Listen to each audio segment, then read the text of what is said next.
Tonight, after the balloons come down and the floodlights drop to half power, take one last walk across the car lot you just agreed to buy. 150 brand new vehicles sit nose out in perfect rows. A glass showroom glows behind them, and on Monday the whole operation answers to you. Here is the collision you are stepping into.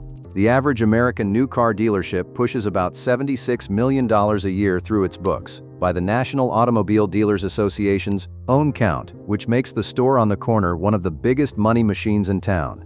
And the product on the sign, the product in every ad, the product covering every square foot of asphalt, earns the store almost nothing.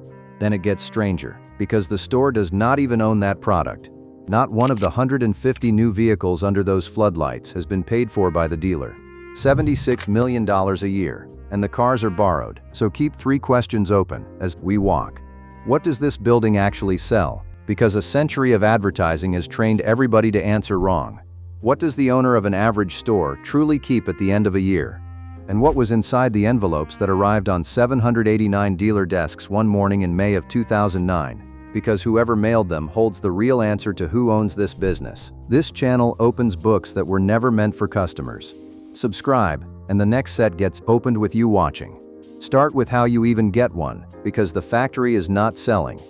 New franchise points are rare, so nearly every dealership changes hands the way farmland does.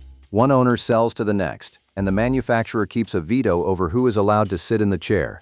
And most of what you pay for is invisible. The trade calls it blue sky, the value of the franchise itself, priced as a multiple of the store's profits, and the advisors who broker these deals peg the average blue sky of a big group store at around $19 million in 2025. That is the goodwill alone, before the land under it, and dealerships sit on acres of the most visible commercial corners in town. Then come the parts department, more than $500,000 of inventory at the average store, plus the lifts, the tools, and the software. And then the one thing you do not buy, the cars. A floor plan lender, often a finance arm of the factory itself, pays for every new vehicle the day it ships and charges you interest daily until the day it sells. A healthy single store, all in, is a purchase that runs deep into 8 figures. The flags are up, the rows are full, and you bought everything on the property except the merchandise. Now the terms that never make the grand opening speech. The paper you signed is a franchise agreement, and it comes with a partner who outranks you. The factory sets sales targets for your territory, grades you against them, and decides how many of the hot models you receive when supply gets tight. The factory also decorates your building. Every few years the manufacturers roll out image programs. Toyota's version is literally named Image USA, with required entry portals, cladding, tile, and lounges, and staying in good standing can mean renovation bills that run into the millions. And read what your blue sky really is, a bet on somebody else's brand. If the factory misjudges the market or ships vehicles nobody wants, the goodwill you paid 8 figures for reprices without you making a single mistake. Wellman with your current 1001. Until then, remember the arrangement. You own the store, and the factory owns the reason it exists. So where is the money? Leave the lot and push a cart into a warehouse club, all the way to the back wall, where the rotisserie chickens spin under heat lamps for about $5. The club has famously refused to raise that price for years, reportedly eating losses on it, because the chicken was never meant to make money. The chicken exists to pull you past everything that does. Now drive back to the dealership, because the new car is the chicken.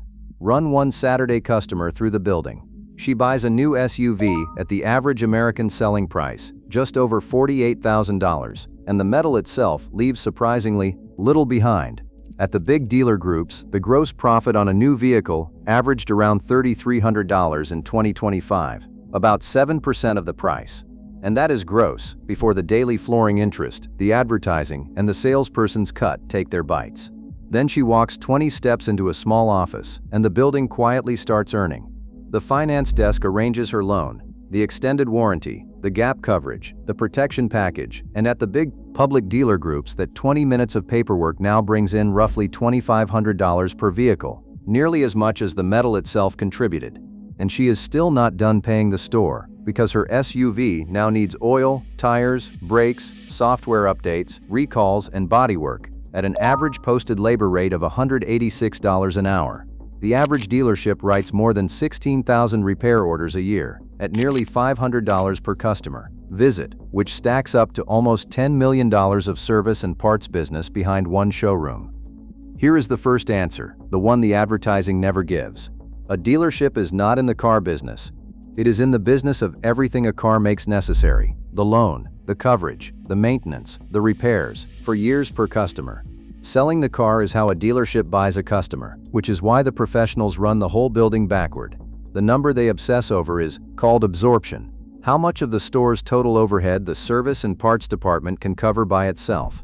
The textbooks preach 100%, every salary and light bill paid by the wrenches before a single car sells. And most stores live closer to 2/3, which tells you exactly where the pressure lives.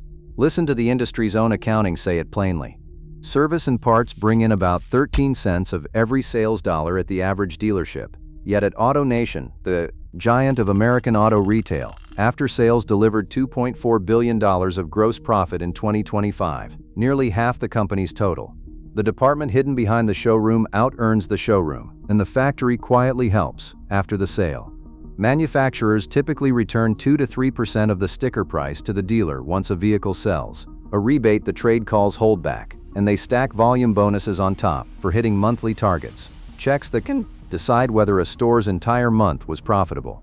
A dealer can break even on every car in a strong month and still get made whole by the factory for having moved enough of them. The whole machine, written on one whiteboard, metal near break even, money on the paperwork, absorption in the service lane, and a factory check for making the number. The showroom has good months. The service lane has good decades. So follow a single year of money out the door, because the outflow explains the anxiety. The floor plan meter never sleeps, with roughly $7 million of borrowed inventory sitting on the asphalt. Interest accrues every single day, and vehicles that sit too long trigger curtailments, forced paydowns of principal on cars nobody has bought yet. Then people. About 65 employees at the average store, and a payroll around $5.6 million a year. Then attention, nearly $600,000 a year in advertising, about $739 for every new vehicle sold. Then the ordinary tolls, insurance, utilities, property taxes, on a property built to look expensive. None of it is exotic, it is just relentless, and it is why slow weeks feel loud in this business. On this lot, every sunrise sends an invoice. Now those envelopes, but first, understand the phrase that ends dealers in ordinary times: selling out of trust. When a floor-planned car sells, the dealer owes the bank its money back almost immediately, usually within a business day or two. A struggling owner sells a car on Tuesday, uses the bank's share to make Friday's payroll, and tells himself the next sale will square it. That is selling out of trust, and floor plan lenders hunt for it with surprise audits, walking the lot, and counting cars against the loan sheet. When the count comes up short, the line freezes, the keys get collected, and a store that looked alive on Saturday is a locked gate by Wednesday. That is the private way to lose a dealership. 2009 was the public way. That May, Chrysler went into bankruptcy and rejected the franchise agreements of 789 of its dealers, roughly a quarter of the network, by letter, with about a month to clear out. General Motors followed with one down letters of its own, and its dealer body shrank from about 6,000 stores to roughly 3,600 by the end of the following year. Congress later forced an appeals process, and hundreds of stores fought their way back. But every dealer in America finished that year understanding the hierarchy. The bank owns the cars, the factory owns the franchise, the dealer owns whatever is left. Pull back from the lot for a minute, because one riddle is still open. If the headline product barely earns, why is the goodwill alone worth 8 figures? The answer is written in statute. Every state has franchise laws that shield dealers, and many ban manufacturers from selling new cars directly to the public at all, which means the most valuable thing a dealership owns is its legally protected place in the middle.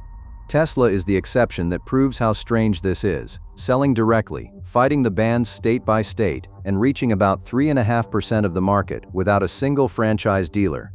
The rest of the industry still has to route more than $1 trillion a year through the corner lot. And the people with the best view of this moat keep paying more to stand inside it.